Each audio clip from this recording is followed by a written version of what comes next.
Stephen McCole, and for the last few months I've been working with Justin Molotnikov and Malcolm Shields on a project called Crying with Laughter, about two guys that are trying to come to terms with something that happened to them in the past when they were kids at school.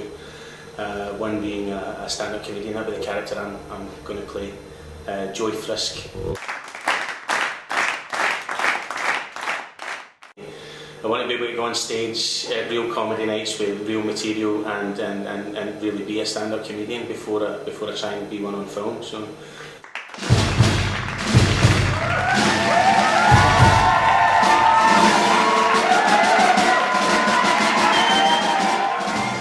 And don't worry about trying to be funny at all. No. Just do the exercise and funny will come later. But just get used to being in front of a microphone. It's weird. I mean, you can be an actor all your life and never stand in front of a microphone. Do you know what I mean? It's just not something you do. I say that I can teach people to be funnier. I can't teach people to be funny. But people that come to my class have already got something somewhere in their mind that they think they're funny. They've made someone laugh. They would not come if they didn't believe they were funny somewhere. And I would say that just about every single person that comes, apart from one or two, leave funnier and can do stand-up, can do a 5-minute set. So you want me to introduce Joey Frisk? But introduce him as if you've just been speaking to him. Oh, right, okay. And he's told you this. And also you can tell me, like if, say, Joey Frisk tells you that he really likes Skill Extracts or something, you can say your opinion of what you think about him liking that. Mm-hmm. Alright, so anything that comes to mind about what you think about what he says, then you can tell us. Right, so I was just talking to a friend of mine, Joey Frisk, who's one fucked up character. He is obsessed by computer games. The more violent the better. He spends all his time sitting in his underwear playing Call of Duty 4, Random Violence 5. He spends all his time sitting up. That's all he does is just sit and play these computer games in his underwear, taking coke and having this really sad kind of existence. You know, when he's not on stage doing comedy, that's pretty much his life. You know, taking drugs and playing computer games. He hates Neds. He hates the street violence, violent culture on the streets. He hates, and what else was it? To talk about things that he loves. Fears. He loves fears. It is like being naked on stage. It's like laying yourself bare and say, "Look at me." And it's strange, but when you're on stage, you know, if you said to me something really horrible now, I'd be completely offended. If you said to me while I was on stage, I wouldn't give a fuck. I don't really take any offence or anything, do you know what I mean? And I've had to do some really fucking bizarre things in my career so far. Yeah. You know, and I said, cause it's right up there with one of the most bizarre ones. But you know, as I was saying to Bruce Morton, I says it does terrify me, but that's a good thing. Do you know what I mean? It's good to feel the fear, because if I was too confident, I wouldn't be able to do it. There would be no development, there would be no growth. Absolutely. And it's the nerves. Once I break through the nerves and I'm able to do it, I'll always be able to do it. You know, and that's really interesting for me personally. Never mind just for the film, you know, because I've always wanted to try stand up, you know, and never really had the bottle to do it. But now I've got a reason to kind of try and do it. Honestly, you'll get bitten by the bug, but I'm going to introduce you. Right. So that heat's on. Are you too warm in here as well? I'm fine. Right. Oh, first gig. What is it? We're going to go on stage for the first time, jongleurs. Where will I be back? Then let's go back. Shut it. Ladies and gentlemen, welcome to my house, and please welcome. I'm going to leave this down intentionally for you, so you can just, because we're selfish that sometimes. Please welcome Stephen McCole. Woo! Hey, settle down. It has to be busked up there like Stephen's been doing today, and then eventually we get this thing that's tighter. But only when he goes and does it in the public performance, and he does it again and again, will we actually think, that's it, you got it, now let's go about and do it in all different places and see how it goes down. I grew up in Castlemilk in the 80s, and it was, you know, junkies were everywhere, it was rife, you know, and the one thing I could never understand is people that went to school with me, people that hung about with me, people that saw the things I saw became junkies. Guys I went to school with became junkies. And I can never understand that. I can never understand looking at somebody with no teeth, no bones in their body, who are walking about like a big fucking jellyfish, stealing money off the old women, robbing pensioners for their chips, how you could look at that and say, one of these days that'll be me. I'm gonna be that junkie. That guy's life is awesome. He shoots up into his cock. I want to shoot up into my cock. That's what I want to do with my life. I want to waste all my veins. I want the world to feel pity for me because I'm a fucking idiot. Because that's what junkies are. I'm sorry, I have no sympathy for them whatsoever. I mean, I'd go as far to say as I'm a junkie basher. If there was such a thing as junkie phobia, I'd be a junkie phobic. I would go out and bash junkies if I could find them. But they all live in deep dark holes and hobbles somewhere. But one of these days I'm going to set up a posse and we're going to go junkie hunting. Junkie hunting would be good. Oh, that's how we could get rid of the Jazzwegians. We could put the Jazzwegian and the junkies into like some big game show, like a reality TV show where the Jazzwegians hunt the junkies, or the junkies hunt the Jazzwegians. Fuck it, put them on a field, give them all weapons, just let them kill each other. Thanks very much. I've been Stephen McCole. Good night. Good night. Well done. Good night. I think it's really interesting. You know, it's the step that I needed to take for me to know that this is the right thing for me to do. Do you know what I mean? To put myself through this. You know, it's not going to be easy. It's easily the hardest thing I've ever had to do. You know, I learned how to play the drums for a show. I've run about in the muck when fucking the army things, but this is much harder than that. You know, so it lets me know that I'm on the right path and if that's what we can do in one day, just kind of freestyling and coming up, because that's kind of what we do with the improv and stuff like that. It's just kind of freestyle ideas, and with these skills I've built up over the last year, then I think it's it should be fairly good, hard work, but we should be able to do it. Yeah, I think he'll do really well actually, but it is difficult because he's almost starting from being good already. He's not starting from open spot standard, which is people that have just started. Yeah. And I'm not treating him like one because he doesn't come over as one. So I think he'll do well.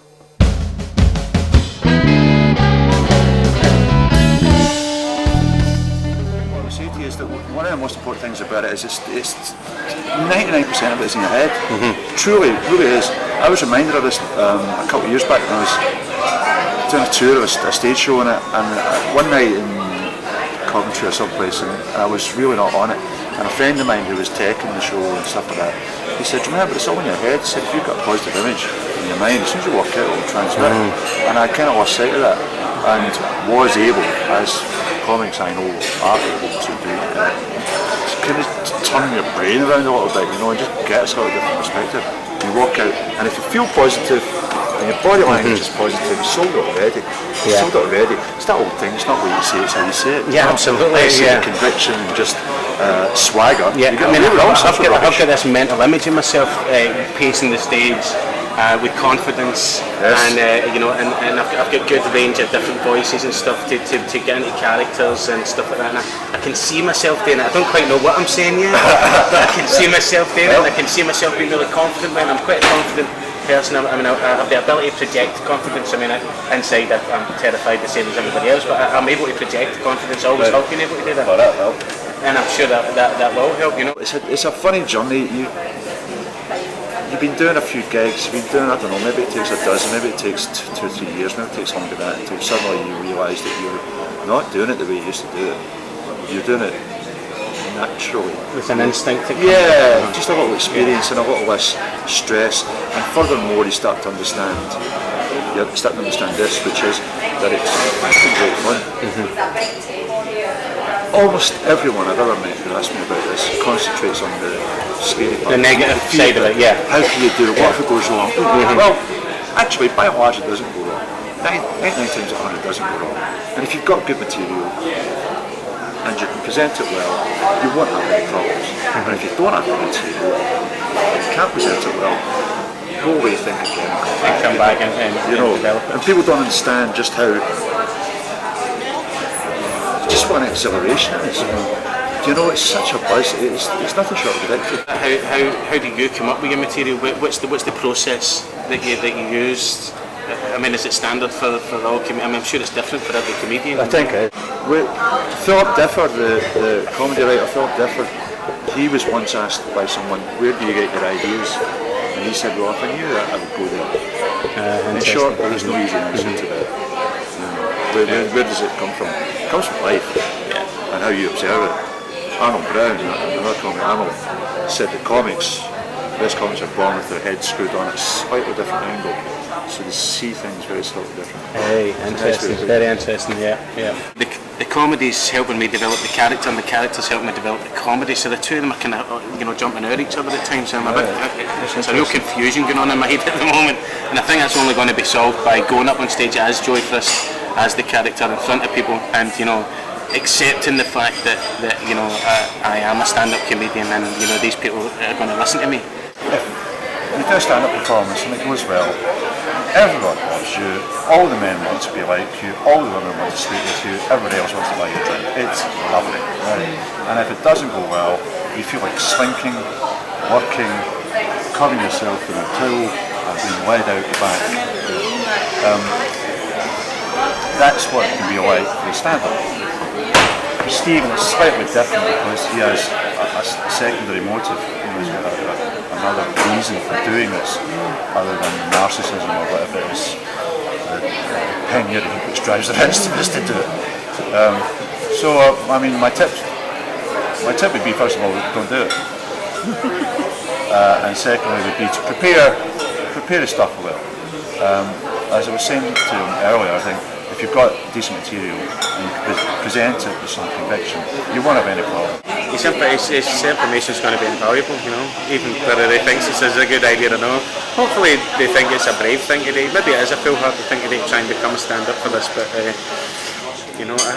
already an actor, I could act it, but I'm interested in becoming a stand-up, full stop. It's going to be the first time that I do any stand-up comedy in preparation for the role of Joey Frisk for Crime and Laughter, and so we'll give it a go, give it a shot, see if the audience, hopefully they'll hate everything I've got to say, because that's the whole thing about Joey Frisk, but if we get a laugh, it'll be a byproduct of it, Ladies and gentlemen, we've got another great act for you. Are you ready? Right, I'm feeling good about the night. I've done a lot of work leading up to here. There's a lot more work to be done so far, but I've worked on it a bit, and we'll soon see if there was enough work to do this. Make him feel very welcome, Mr. Joey Frisk!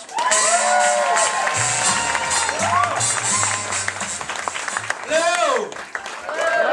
How nice of the stand to name this night after my arsehole, huh? Right. I'm really concerned.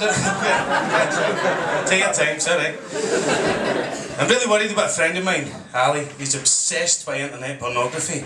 And it's obsessing, it's getting at every stage of his life. He can't talk to women anymore because of this internet pornography obsession. Because he can't look at a woman without thinking there in terms of pornography. His mother was dying. That's terrible, laughing at that.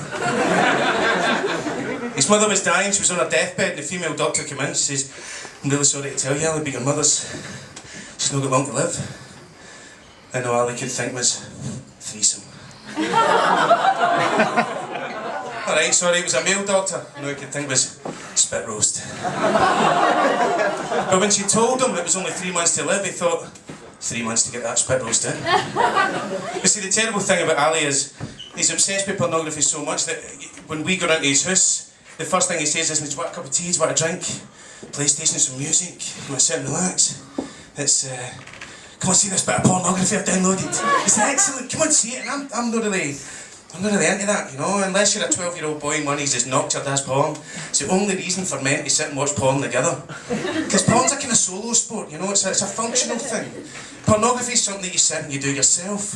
It's not something you sit and you do with your mates, But Ali loves to watch porn with us, and I don't like it. I think there's something really weird about that. Call me strange, obviously you update all the time. But the only good thing that's ever came of Ali showing me pornography is this new thing on the internet, YouPorn. Anybody seen this? You want to admit it? Yeah, dirty! Ali's obviously in the night. This is this YouPorn thing. It's like YouTube, but for pornography, right? So you can get anything on it. Now what it is people from all around the world are filming themselves having sex and putting it on here so that we can all then watch it. Which is kind of shit. Because the point of porn is that people are better at sex than you. But then you watch these films on YouPorn and you're like, I'm fucking better than that, and I'm shit at sex. And I urge you all to go home tonight, and I seriously, please go home and put YouPorn on and type in Glaswegian slut. Now, I know that sounds a bit sexist, and it is. But Glaswegian slut is this porn that a guy shot on his phone and it's two young guys, and they're kind of, he's nodding, you've seen it. He's turning to his mate there, and he's like, yeah, I've fucking seen that. So this is pornography, right? This guy's filmed on his phone. It's fucking hilarious. Watch it, because apparently you might see the lassie out on the tune, because she's quite well known for doing it, right? And it's not horrible porn. It's not like nasty porn or anything. It's just straight up two people shagging. But this is the reason why Glaswegians cannot do pornography. Because of the way we talk. Right? Because there's nothing will ruin a good bit of porn than a Glaswegian accent. Right? Because you're watching this and it's alright, you know, they're quite young, they're, you know, they're 20s, they're kind of fit, they're kind of good looking. You hate them as soon as you start watching it. And then the camera pans in really close and all you hear is, oh man, I've just found some and I'm right in on your muff. Fucking ruin a moment, why don't you? But it just gets worse and worse and worse. Because then he zooms in, he says to his pal that's on the job, right, he says, this shot's for you, Doogie. Goes round and proceeds to shoot his arsehole for about 5 minutes. Well, why does Doogie want a shot at his own arsehole, I wonder? Has he been to see the proctologist? Is he concerned about his arsehole? But then Doogie jumps off, right? And Doogie goes up, and sorry for the girl, I'm going to get a bit graphic here. Doogie mounts her heat, like this, right? Proceeds, she's liking it. Mounts her heat and she starts sucking his dick, right? Which is all well and good until Doogie gets a wee bit fresh and slaps her in the face. Now I'm not talking a big horrible slap. Right, he kind of does that till she stops. Excuse me, you fucking doing?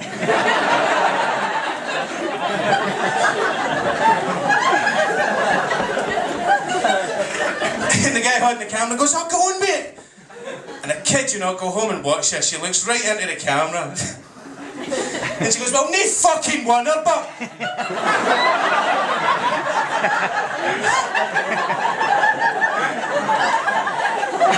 You porn is great, it is fantastic. I'm not a huge fan of pornography per se, do you know what I mean? Because I would be a shit porn star.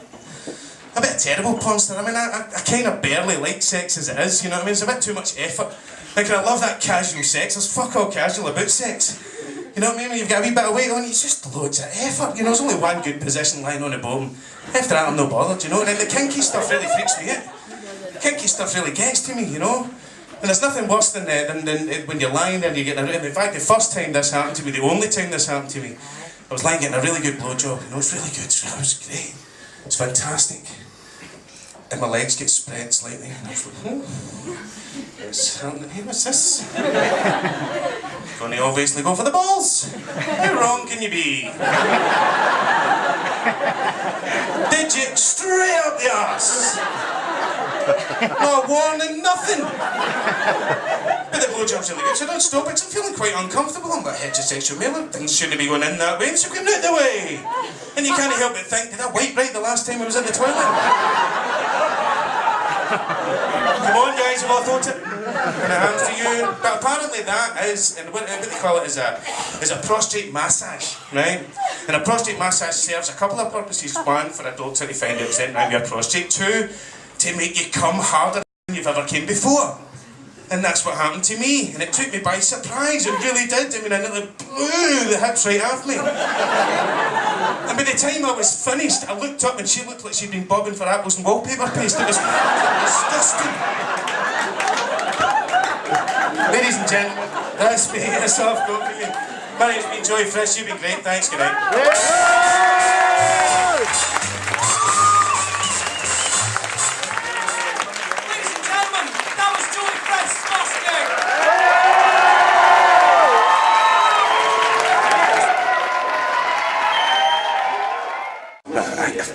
Listen, on a scale of 1 to 10, think that you know 1 was alright, that was 10. You know what I mean? So we're fucking laughing. That was brilliant, man. The That was material's a good, great. the delivery's great. You know what I mean? Well done. Beware, if you ever find yourself in a room and somebody starts filming you on a phone, it's going to end up on the internet, right? It's going to end up there. But this is why you'll never have a good Glaswegian porn star, because of the way we talk. There's nothing will ruin a good bit of porn than a Glaswegian accent. Because this is how the porn goes. It's not nasty, horrible porn. It's basic. It's just two people fucking, right? And it's quite alright. You know, they're quite good looking and they're going at it. But then the camera zooms in and all you hear is, "Oh man, I just found zooming. I'm right in on your muck." Fucking ruin the moment, why don't you? But it gets worse and it gets worse, and you'll see this when you see it, because she's the classic white high heels on, and he's still got his fucking sports socks on, right? It's totally fucking puts you off anyway. But then the boy filmed it goes, "Here, Dougie, this shot is for you," and you zoom behind him and start shooting his arse for about 30 seconds. And I'm wondering, why does Dougie want a shot of his own arse? I couldn't quite figure it out. And then Dougie dismounts and he does the classic straddles her heat kind of porn pose.